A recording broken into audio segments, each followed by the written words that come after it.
BRS నుంచి కవిత suspension. కవిత ఏ నిర్ణయం తీసుకున్నా వెంటే ఉంటామన్న జాగృతి నేతలు.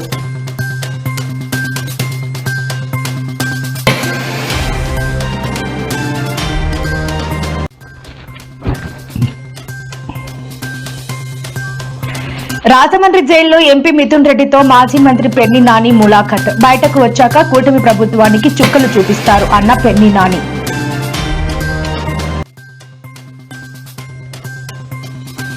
నల్లపురెడ్డి పల్లెలో పర్యటించిన మాజీ సీఎం జగన్. ప్రజాస్వామ్యాన్ని కూని చేశారని ప్రభుత్వంపై జగన్ ఆగ్రహం.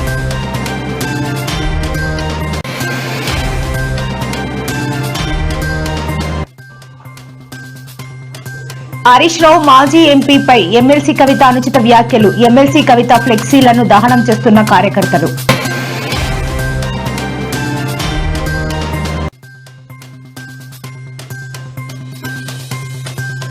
ప్రతి 50 కిలోమీటర్లకు ఒక పోర్ట్ ఉండేలా చేస్తాను. ప్రజలకి హామీ ఇచ్చిన సీఎం చంద్రబాబు. ఏపీలో ఫ్రీ బస్ స్కీమ్ ఎఫెక్ట్. రోడ్డున పడ్డ ఆటో డ్రైవర్లు.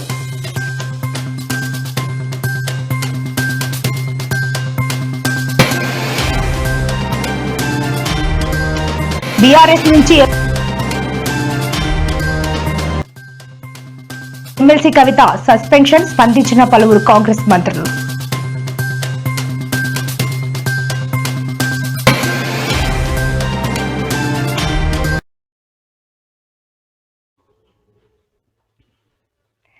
బీఆర్ఎస్ పార్టీ నుంచి ఎమ్మెల్సీ కవితను సస్పెండ్ చేయడం తెలంగాణ రాజకీయాల్లో తీవ్ర కలకలం రేపుతోంది. పార్టీ నుంచి ఆమెను సస్పెండ్ చేస్తున్నట్టు అధికారిక ప్రకటన వెలువడిన వెంటనే ఆమె మద్దతుదారులు, జాగృతి కార్యకర్తలు పెద్ద ఎత్తున నిరసనలకు దిగారు.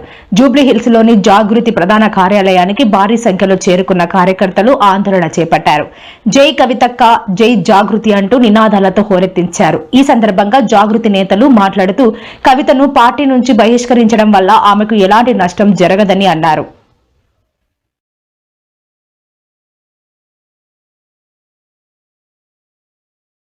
గారి కూతురుగా కేసీఆర్ గారిని దగ్గర నుండి చూసినటువంటి వ్యక్తిగా చెప్తున్నాను. ఫస్ట్ టైం ప్రభుత్వంలోకి రాగానే, అధికారంలోకి రాగానే ఒక 6-7 నెలలు అయితే కేసీఆర్ గారు తన ఆఫీస్ రూమ్లో ఒక టేబుల్ మీద ఒక వాల్ అంతా కూడా పెద్ద టీవీ స్క్రీన్ ఉంటే 6-7 నెలలు కంప్లీట్గా రీసెర్చ్లోనే ఉన్నారు. ఎట్లా నీళ్లు తీసుకురావాలి తెలంగాణకు, ఏం చేయాలి మనం అనేటటువంటి రీసెర్చ్లు ఉన్నారు. అటువంటి వ్యక్తి మీద ఇట్లాంటి నిందలేయడం అన్నది నిజంగా దారుణం. కేసీఆర్ గారికి తిండి ధ్యాస ఉండదు, డబ్బు ధ్యాస ఉండదు. ఉండేది ఒకటే, కేవలం తెలంగాణ ధ్యాస. నేను దాదాపుగా 2006 నుండి యాక్టివ్గా పాలిటిక్స్లో నేను కూడా పాల్గొంటూ వస్తున్నాను. తెలంగాణ ఉద్యమంలో పాల్గొన్నాను. అప్పటి నుంచి ఇప్పటి వరకు కూడా నేను చూస్తున్నా, ఎప్పుడు కూడా కేసీఆర్ గారు తెలంగాణ విషయం తప్పితే, ప్రజల విషయం తప్పితే పర్సనల్ విషయాలు మాట్లాడే టైము 0.1% కూడా ఉండదు. అటువంటి ఒక మహానేత మీద, అటువంటి ఒక మహానాయకుడి మీద ఇన్ని అబాండాలు వేస్తూ దాన్ని రోజుకొక రీతిగా చెప్పుకుంటూ మాట్లాడితే చాలు కేసీఆర్ అవినీతి చేసిండు, మాట్లాడితే చాలు కేసీఆర్ ఏదో 1,00,000 కోట్లు దోసుకున్నాడు, నిజాం కన్నా రిచ్ అవ్వాలనుకున్నాడట. డెఫినెట్గా నిజాం బాటలోనే నడుస్తాం. నిజాం కట్టిన ఉస్మాన్ సాగర్లోనే కదా ఇవాళకి కూడా హైదరాబాద్ ప్రజలు నీళ్ళు తాగుతున్నది. ఆ నిజాం ఆదర్శం, ఆ నిజాం స్ఫూర్తి అని కేసీఆర్ గారు చాలా సందర్భాలలో చెప్పిండ్రు. ఇవాళ కాళేశ్వరం కడితే నేను చెప్తున్న గ్యారంటీగా ఇంకా 200 సంవత్సరాల తర్వాత కూడా తెలంగాణ బిడ్డలు కేసీఆర్ గారిని తలుచుకుంటారు. అటువంటి గొప్ప ప్రాజెక్టు కాళేశ్వరం ప్రాజెక్టు. కొంతమంది కేసీఆర్ గారి పక్కన ఉన్నటువంటి వాళ్ళు కేసీఆర్ గారి పేరు చెప్పుకొని అనేక రకాలుగా లబ్ధి పొంది వారు చేసినటువంటి అనేక చెత్త పనుల వల్ల ఇవాళ కేసీఆర్ గారి పేరు బద్నామయ్యే పరిస్థితి వచ్చింది. అయినా మళ్ళీ వాళ్ళని మోస్తాం, అయినా మళ్ళీ వాళ్ళని ముందుకు తీసుకెళ్తామని అనుకుంటే పార్టీ ఎట్లా ముందటికి పోతుంది? ఒక బిడ్డగా నిజంగా నేను బాధపడతాను. ఇవాళ 5 సంవత్సరాలు ఇరిగేషన్ మంత్రిగా చేసినటువంటి హరీష్ రావు గారిది మేజర్ పాత్ర లేదా దీంట్లో? అందుకే కదా కేసీఆర్ గారు వారిని సెకండ్ టర్మ్లో తప్పించిండ్రు. ఈ మొత్తం కాళేశ్వరం ఎపిసోడ్లో కేసీఆర్ గారికి మరక అంటిందంటే 2-3 వ్యక్తులు కారణం. మాజీ రాజ్యసభ సభ్యుడు ఒకలైతే, హరీష్ రావు గారు ఒకలైతే, మేఘా కృష్ణారెడ్డి గారు ఇంకోటి, మేఘానో పోగానో ఏదో, ఈ పెద్ద పెద్ద కాంట్రాక్టర్లు అందరితో కుమ్మక్కై కేసీఆర్ గారు ప్రజల కోసం ఆలోచన చేస్తే, నీళ్ళ కోసం ఆలోచన చేస్తే, వీళ్ళు సొంత వనరుల కోసం, డెవలప్మెంట్ కోసం, ఆస్తులు పెంచుకోవడం కోసం ఆలోచన చేసి ఇవాళ మీ వల్ల రేవంత్ రెడ్డి లాంటి వ్యక్తి, తెలంగాణ ఉద్యమానికి సంబంధం లేని వ్యక్తి, కేసీఆర్ గారి కాలి గోటికి సరిపోని వ్యక్తి, ఆయన నిలబడి కేసీఆర్ గారిని చేయెత్తి చూపించి కేసీఆర్ గారి మీద సిబిఐ ఇవాళ నేను వేస్తా అని చెప్తున్నాడంటే కారణం ఎవరు దీనికి? నేను భరించిన, ఇదే హరీష్ రావు గారు, ఇదే సంతోష్ రావు గారు అనేక కుట్రలు చేసినా కూడా భరించిన. నా మీద ఓపెన్ గా మీడియా మిత్రులందరితో రకరకాల మాటలు చెప్తే కూడా నేను భరించిన. నా పర్సనల్ అటాక్ కి నేను ఎప్పుడు కూడా వాళ్ళని ఇంతవరకు పేరు పెట్టి పిలవలేదు, మాట్లాడలేదు. ఫస్ట్ టైం చెప్తున్నా. నేను ఎందుకోసం చెప్తున్నా? కేసీఆర్ గారికి ఈ వయసులో సిబిఐ ఎంక్వైరీ ఏంటండి? ఎందుకోసం ఆ కర్మ పట్టింది? ఎందుకు భరించాలి? ఇటువంటి వాళ్ళని చూస్తూ ఎందుకోసం ప్రొటెక్ట్ చేసుకోవాలి? బీఆర్ఎస్ పార్టీ తమ్ముల కోపం రావచ్చు, కానీ వాస్తవాలు చేదుగున్నా అప్పుడప్పుడు మాట్లాడుకుంటేనే, మందు తీసుకుంటేనే ఆరోగ్యం మంచిగా అవుతుంది. మరి పార్టీ ఉంటే ఎంత పోతే ఎంత అని మాట్లాడితే, మరి పార్టీ ఇన్ని లక్షల మంది అభిమానించే పార్టీ, ఇన్ని కోట్ల మంది ఆదరించి నిలబెట్టిన పార్టీ, అటువంటి పార్టీ ఉంటే ఎంత పోతే ఎంత అని మాట్లాడితే అసలు నువ్వు ఉంటే ఎంత లేకపోతే ఎంత అనే పరిస్థితి ఈరోజు ప్రజలు ఆలోచించే, కార్యకర్తలు ఆలోచించే పరిస్థితి వచ్చింది అని అంటే దీనికి తను మాత్రమే బాధ్యురాలని చెప్పి తెలియ.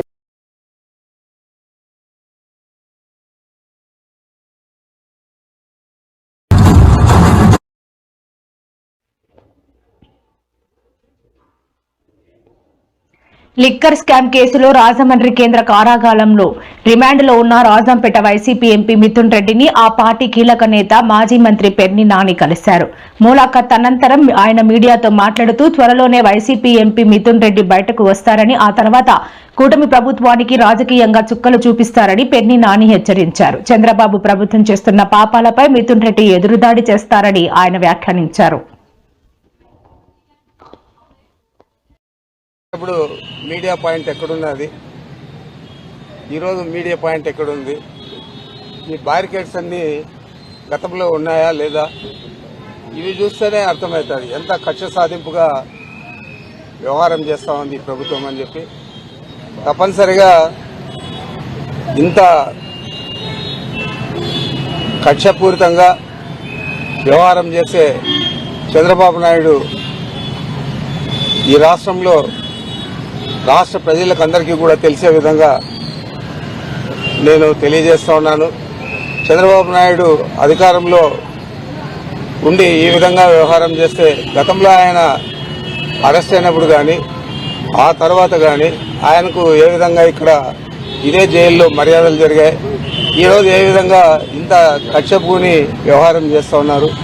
జైలు సిబ్బంది కానీ బయట పోలీసులు కానీ అందరూ కూడా చాలా కక్షపూరితంగా వ్యవహారం చేస్తూ ఉన్నారు. ఇది ఒక ప్రభుత్వం చేయాల్సింది కాదు, కానీ ఈ ప్రభుత్వం చేస్తూ ఉంది. దీనికి తప్పనిసరిగా ప్రతిఫలం తీర్చుకోక తప్పదని చెప్పి తెలియజేస్తా ఉన్నాను. ఈరోజు పార్లమెంట్ సభ్యులు, వైఎస్ఆర్ కాంగ్రెస్ పార్టీ సీనియర్ నాయకులు అక్రమ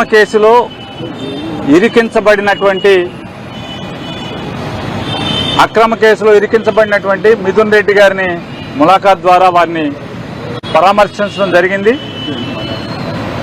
మిథున్ రెడ్డి గారిని అడగడం జరిగింది,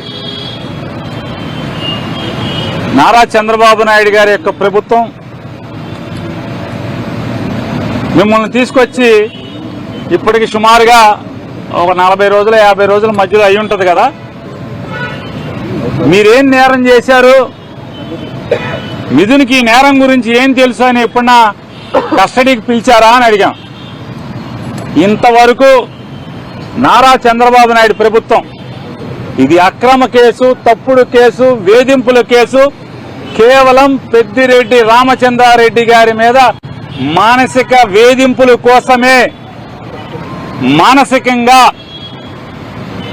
భౌతికంగా పెద్దిరెడ్డి గారిని ఏమీ చేయలేక మానసికంగా పెద్దిరెడ్డి రామచంద్రారెడ్డి గారిని వేధించటం కోసమే, కుంగదీయటం కోసమే ఈ అరెస్టు తప్పితే నిజంగా ఇందులో మిథున్ రెడ్డి గారు కనుక నేరం చేసి ఉంటే ఒక్కరోజన్నా కస్టడీకి పిలిచారా, పోలీసులను విచారించారా?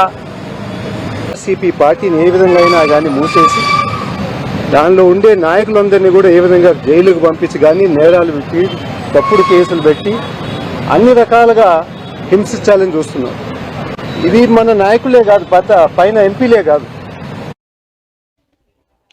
కూటమి ప్రభుత్వం ప్రజాస్వామ్యాన్ని కూనీ చేసిందని వైసీపీ అధినేత మాజీ ముఖ్యమంత్రి జగన్ విమర్శించారు. పోలీసులను అడ్డుపెట్టుకుని దౌర్జన్యాలకు పాల్పడుతూ ప్రజల ఓటు హక్కును కూడా కాలరాస్తున్నారని ఆయన మండిపడ్డారు. గ్రామస్తులు చెప్పిన విషయాలపై జగన్ స్పందిస్తూ ప్రభుత్వంపై ఆగ్రహం వ్యక్తం చేశారు. ప్రజాస్వామ్య పద్ధతిలో ఎన్నికలు నిర్వహించే ధైర్యం తెలుగుదేశం పార్టీకి లేదు అని జగన్ ఆరోపించారు.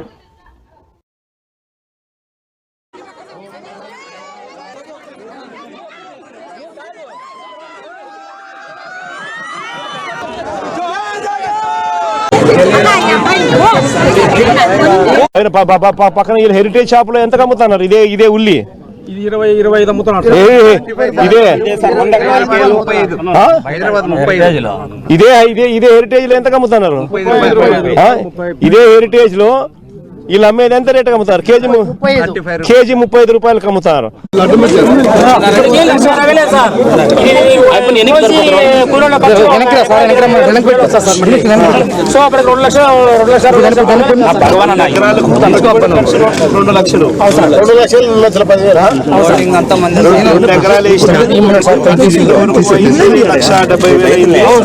మళ్ళా కూలీలు ఖర్చులు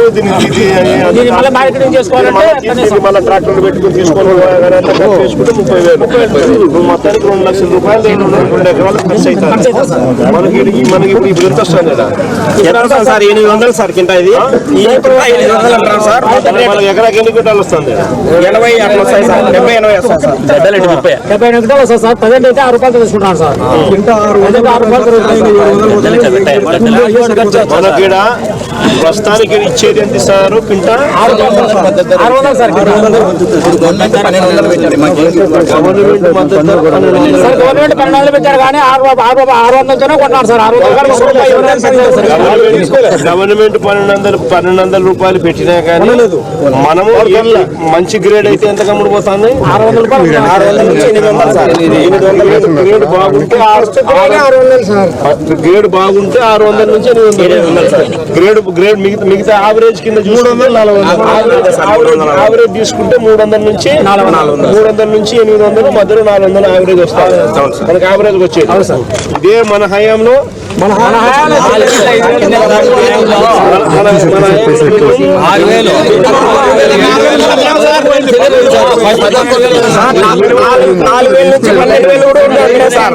హయాంలో మినిమం 4,000 నుంచి 12,000.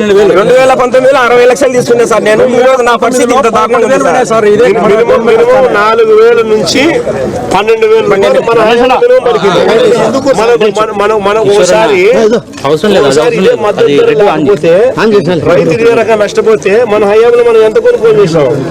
ఏ రేటు పెట్టి కొనుగోలు చేసాం? 2,500 పెట్టి కొనుగోలు చేశారు. 40 రోజుల్లోనే మళ్ళీ ఇచ్చారు సార్ డబ్బులు. ఒకటి సార్ 2021లో సార్ మన ఇన్పుట్ సబ్సిడీ సార్ 20 రోజుల్లోనే సార్ మన గవర్నమెంట్ లో 2021-22లో ఖరీఫ్ లో మా ఎమ్మెల్యే గారు రవీంద్రనాథ్ గారు పంట మనం ధరించి కొనుగోలు చేసి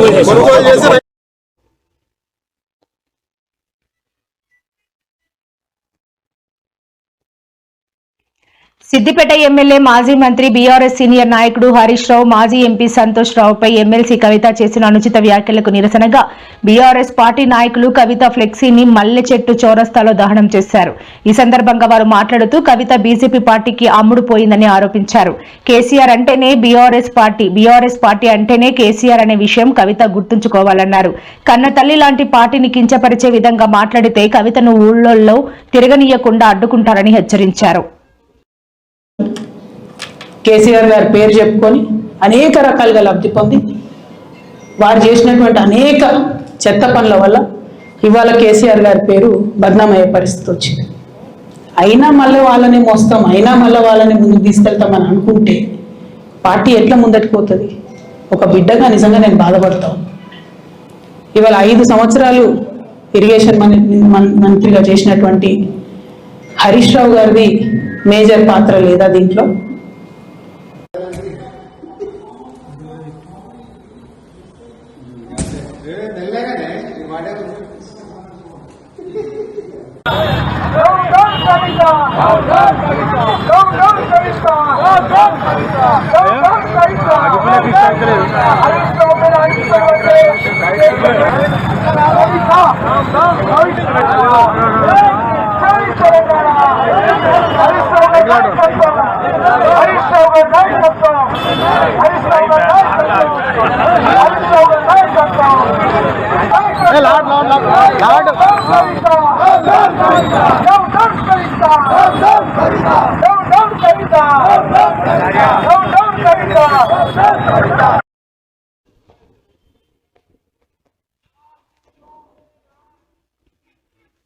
ఆంధ్రప్రదేశ్లో లాజిస్టిక్ అభివృద్ధికి కట్టుబడి ఉన్నామని ముఖ్యమంత్రి చంద్రబాబు స్పష్టం చేశారు. Global forum for sustainable transformation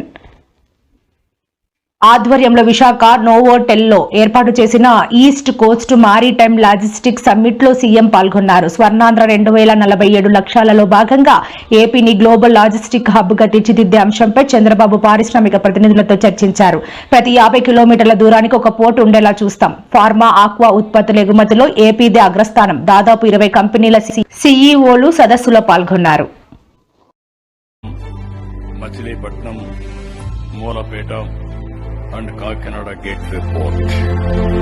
All these ports are going to complete by 2046. This meeting, can you prepare an advisory body to guide the government continuously to make Andhra Pradesh as a logistics hub? As you are all mentioning, West, Gujarat and Maharashtra will service. On East Coast, Andhra Pradesh is the best place. Why can't we, people like all of you, can create a advisory body? Once in 6 months we will meet. What all you advise, we will prepare a policy in a transparent way, we will develop it. Again we will review. Continuously if we do 4 or 5 years, then we will reach reasonable scale. If all of you can agree, that is one arrangement you can make it in this meeting. Yeah. August 15 నుంచి రాష్ట్రంలో free bus journey పథకం అమలవుతున్న విషయం తెలిసిందే. రాష్ట్ర వ్యాప్తంగా ఈ అవకాశాన్ని మహిళలు వినియోగించుకుంటున్నారు. అవసరాల నిమిత్తం జర్నీ చేస్తూ ఫ్రీ పథకంపై హర్షం వ్యక్తం చేస్తున్నారు. అయితే ఆటో డ్రైవర్లు మాత్రం ఆవేదన వ్యక్తం చేస్తున్నారు. ఫ్రీ బస్సు పథకంతో మహిళలు ఆటోలో ఎక్కడం లేదని, అన్నిటికీ బస్సుల్లోనే వెళ్తున్నారని, తద్వారా తమ ఉపాధి కష్టంగా మారిందని వాపోతున్నారు. వివిధ రకాలుగా నిరసన వ్యక్తం చేస్తున్నారు. ఇప్పుడు వాళ్ళకి బేరాలు లేదు. ప్రతి ఒక్కరు ప్రజలందరూ నుంచి బస్సు ఫ్రీ బస్సులు ఎక్కేస్తున్నారు. మరి దీనివల్ల నుంచి ఆటో వాళ్ళ పరిస్థితి ఏంటో మీరు ఊహించారు. గతంలో నుంచి రైతులు ఆత్మహత్యలు ఉన్నారు. ఇప్పుడు ఆటో డ్రైవర్లు వాళ్ళందరూ ఆత్మహత్యలు అవుతాయి. వాళ్ళ మగవాళ్ళతో ఫ్యామిలీతో సహా వెళ్ళిపోతున్నారు. మేము టికెట్ తీసుకుంటాం, మగవాళ్ళ తరపున మేము టికెట్ తీసుకుంటాం. ఆడవాళ్ళు మాకు ఫ్రీగా ఉంది, వెళ్ళిపోతాం. ఎక్కడికంటే అక్కడికి వెళ్ళిపోతాం. అంతకుముందు జిల్లా వారి అని చెప్పాడు, ఇప్పుడేమో స్టేట్ వైడ్గా ఎక్కడికంటే అక్కడికి ఉచిత బస్సులు అనేప్పటికీ మాకు అసలు ఆటో ఈరోజు పొద్దున్న నుంచి ఎవరు ఆటో దగ్గరికి వచ్చి ఆటో అని అడిగిన వాళ్ళు లేరు. మరి మా అన్య గోపురంగా ఉంది. ఏం చేయాలో అర్థం కాని పరిస్థితి. ఎలక్షన్ ముందు చెప్పారంటే మీకు మా ఆటో డ్రైవర్లు కూడా సాయం చేస్తా అన్నారు కదా. ఆ సాయం చేస్తా అనేది మా దాని గురించి ఏం మాట్లాడకుండా ఫ్రీ బస్సు పెట్టేశాము అని చెప్పి వాళ్ళు బస్సుల్లో ఎక్కి వాళ్ళతో పాటు వాళ్ళు తిరుగుతా ఏదో పబ్లిసిటీ కోసం వాళ్ళు చేసుకుంటున్నారు తప్పితే మా ఆటో డ్రైవర్లకి ఏమైనా సాయం చేసినట్టు ఏం కనపడలేదు ఇప్పుడు దాకా. అదే అన్య గోపురంగా ఉంది. ఏం చేయాలో అర్థం కాని పరిస్థితి. ఇంకా అదే ఉద్యమం చేసేదన్నా చంద్రబాబు మీద ఉద్యమం చేయాలి. ఇక పార్టీ పరంగా ఏదైనా సిఐటి పార్టీ పరంగా ఏదైనా చేయాలన్న ఆలోచనలో ఉన్నాం మేము.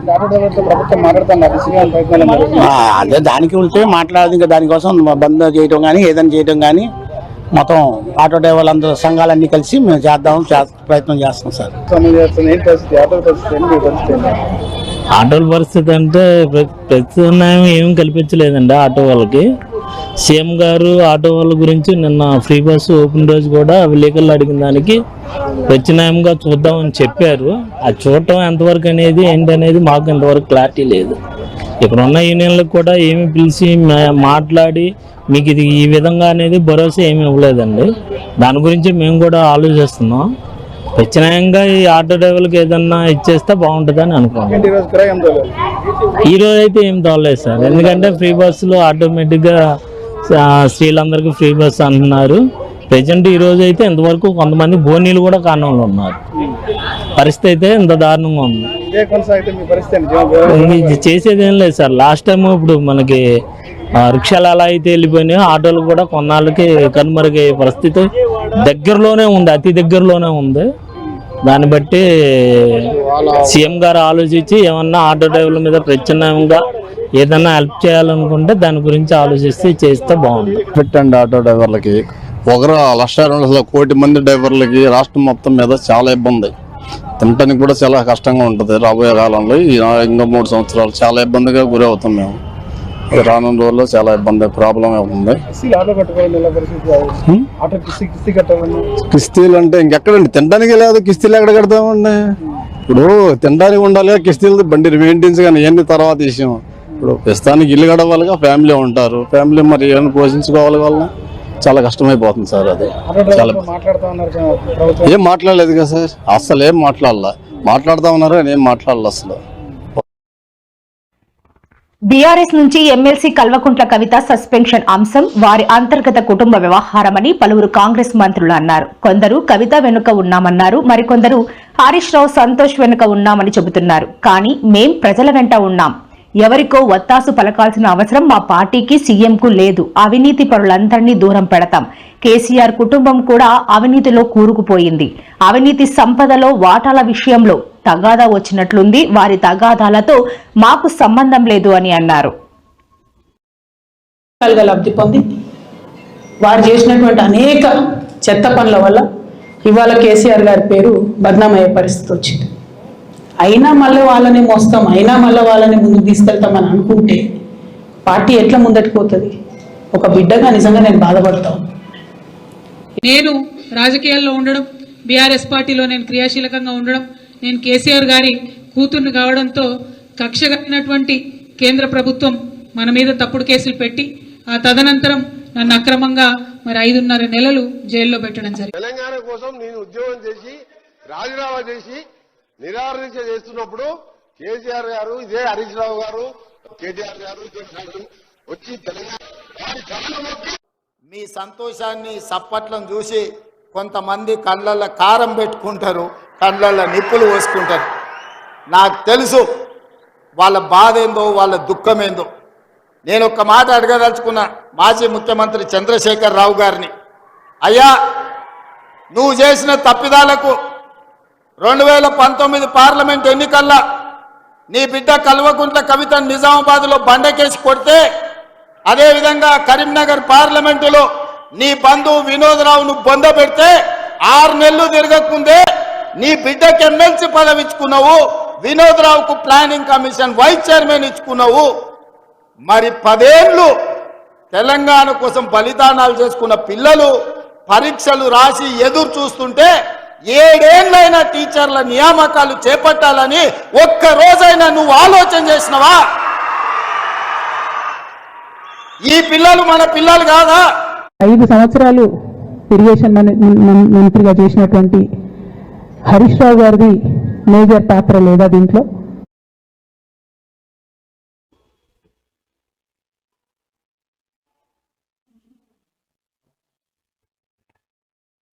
వాయువ్య బంగాళాఖాతంలో అల్పపీడనం ఏర్పడినట్లు విశాఖ వాతావరణ కేంద్రం ప్రకటించింది. ఒడిశా పరిసర ప్రాంతాల్లో సముద్ర మట్టానికి 1.5 కిలోమీటర్ల ఎత్తులో బలమైన రుతుపవనాల ద్రోణి కొనసాగుతోంది. దీంతో ఏపీ వ్యాప్తంగా ఎల్లో అలర్ట్ జారీ చేశారు. ఉత్తర కోస్తాలలో 1-2 చోట్ల అతి భారీ వర్షాలు కురిసే అవకాశం ఉన్నట్టు వాతావరణ శాఖ తెలిపింది. అల్పపీడన ప్రభావం సుమారు 2 రోజుల పాటు కొనసాగుతుందని పేర్కొంది. ఉండాలని సూచించడం జరిగింది.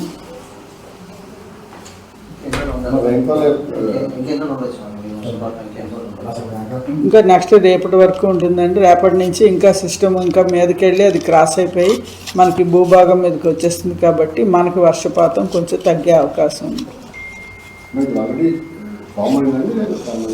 ఇంకా ఫార్మ్ అవుతుంది. నెక్స్ట్ 24 గంటల్లోనే ఫార్మ్ అయ్యే అవకాశం ఉంది. రాష్ట్రంలో కూటమి ప్రభుత్వం మీడియా స్వేచ్ఛను కాలరాస్తోందని, కక్ష సాధింపు చర్యలకు పాల్పడుతోందని వైసీపీ రాష్ట్ర ప్రధాన కార్యదర్శి జూపూడి ప్రభాకర్ తీవ్రస్థాయిలో విమర్శలు గుప్పించారు. డీఎస్పీల ప్రమోషన్లలో జరిగిన అవకతవకలపై వార్తలు ప్రచురించినందుకే సాక్షి మీడియా కార్యాలయంపై అర్ధరాత్రి పోలీసులతో దాడి చేయించారని ఆయన ఆరోపించారు. పోలీసుల మేలు కోరుతూ వార్త రాస్తే అదే పోలీసులను అర్ధరాత్రి సాక్షి కార్యాలయానికి పంపి వీరంగం సృష్టించారు. వార్తలు రాసినందుకు దాడులు చేస్తారా అని జూపూడి ప్రశ్నించారు. వెన్నుపోటు వీధి ఉత్సవాలు, అసలు వార్షికోత్సవాలు కూడా జరిపితే బాగుంటుంది. జరుగుతున్నాయి కూడా. 30 ఏళ్ళు అనగానే గుర్తొచ్చేది ఎవరికైనా ఎన్టీ రామారావుని ఎట్లా దించాడు, ఆ దించడమే కాదు, ఆయన్ను రోడ్డు మీద ఎట్లా పడేశాడు, కట్టుబట్టలతో ఆస్తులు కూడా లాక్కొని, వ్యవస్థలను అప్పుడు ఎట్లా మేనేజ్ చేసి ఘోరంగా అవమానకరమైన రీతిలో చేశాడనేది ఈ సమకాలీన చరిత్ర తెలిసిన అందరికీ తెలుసు. లక్కీగా అప్పటికి వీడియోలు కూడా ఉన్నాయి కాబట్టి ఈరోజు కూడా ఆ దినం వస్తే మన ప్రజలు కూడా మళ్ళీ మళ్ళీ చూస్తుంటారు. ఎన్టీఆర్ గారు ఎట్లా తిట్టిపోశారో, జామాత దశమగ్రహమా ఏదో ఇట్లాంటి పేరుతో ఏ రకంగా ప్రపంచంలోనే. ఈరోజు వైఎస్ఆర్ కాంగ్రెస్ పార్టీలో ఆయన జ్ఞాపకాలను నెమరేసుకున్నాం, ఘన నివాళిని అర్పించాం. ఎంతమంది ఏం మాట్లాడుకున్నారో, రాత్రి 12 గంటలకి ఉదయమంతా ప్రజల్లో తిరిగినటువంటి ఆ వార్త మీద ఊహించిన రీతిలో ప్రభుత్వ ఆదేశాలున్నాయని పోలీసులు వచ్చి సాక్షి ఆఫీసు విజయవాడలో ఉన్నటువంటి సాక్షి ఆఫీసు మీద దాడి చేసి దాదాపు 45 నిమిషాలు, రాత్రి 12:30 నుంచి దాదాపు 1:30 దాకా వాళ్ళు చేసినటువంటి వీరంగం కానీ, దుర్భాషలాడినటువంటి విధానం కానీ, పత్రికా స్వేచ్ఛని ఏ విధంగా కాలరాయాలో ఆర్టికల్ 19 సెక్షన్ A కింద ఉన్నటువంటి ఫెసిలిటీ ఏదైతే ఉందో రాజ్యాంగంలో, దాన్ని కూడా లెక్క చేయకుండా ప్రభుత్వం కాలు రాస్తున్నటువంటి అంశం మీ అందరికి తెలుసు. ఈరోజు వార్త అయింది, రాత్రి సాక్షి ఆఫీసు మీద ఆంధ్రప్రదేశ్లో ప్రభుత్వం పోలీసులు చేసినటువంటి దాడి.